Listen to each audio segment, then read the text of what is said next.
Early voting in Maryland's primary election is underway. The primary is next Tuesday, May 14th. And you might remember our Larry Miller sat down with leading Democratic Senate candidate Congressman David Trone a few weeks ago. Trone is hoping to secure the Democratic nomination next week.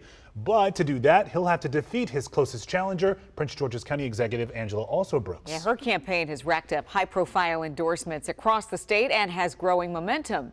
Alsobrooks sat down with our Larry Miller to talk about the economy, crime, and former Governor Larry Hogan. We are coming to what will be an important day for you in May, as well as the other candidates as well. How are you feeling? Oh my gosh, you know what?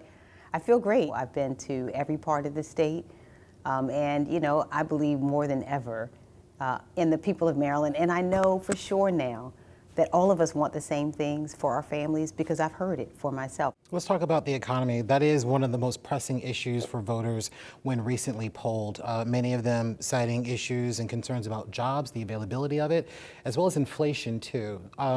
As a senator, what would you do regarding the economy? The corporate tax rate is one that former President Donald Trump adjusted to benefit corporations. I'd be in favor of raising the corporate tax rate so that all of us are paying our fair share. I think we have to slow the growth of government spending. This is something that we have seen addressed on a bipartisan basis. Maybe a few weeks ago, Prince George's County had 4 shootings over the weekend. I believe it was in Seat Pleasant. What do you say to those people that are concerned about the issue of crime and the impact that it's having on their ability to live comfortably? I think people deserve to feel safe and to be safe everywhere that they are. Prince George's County's crime is down right now 13% overall. I know that jurisdictions across the state and across the nation are grappling with many of the issues that came about even during COVID, behavioral health.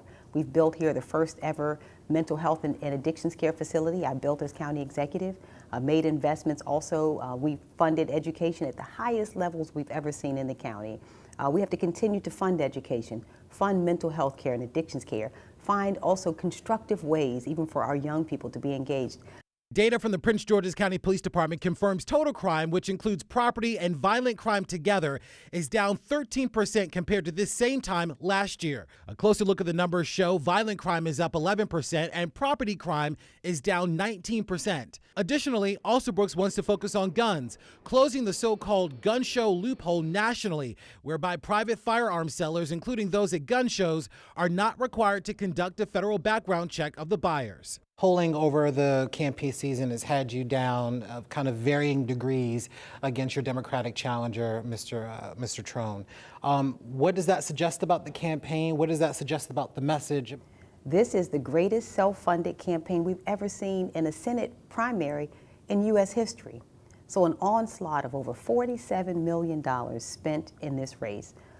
But the good news is all of our polling shows that we are now in a statistical tie in this race with a large number of undecided voters, because what we know is that Marylanders are very sophisticated.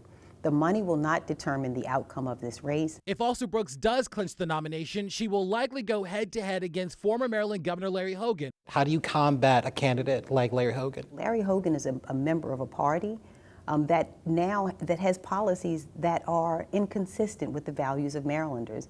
Again, where choice is concerned, we have to be concerned about the Supreme Court, the kind of justices that we would put there, these conservative justices that they would appoint, immigration reform, sensible gun legislation. These are all the things that, as a part of a Republican caucus, Larry Hogan would vote in line with them.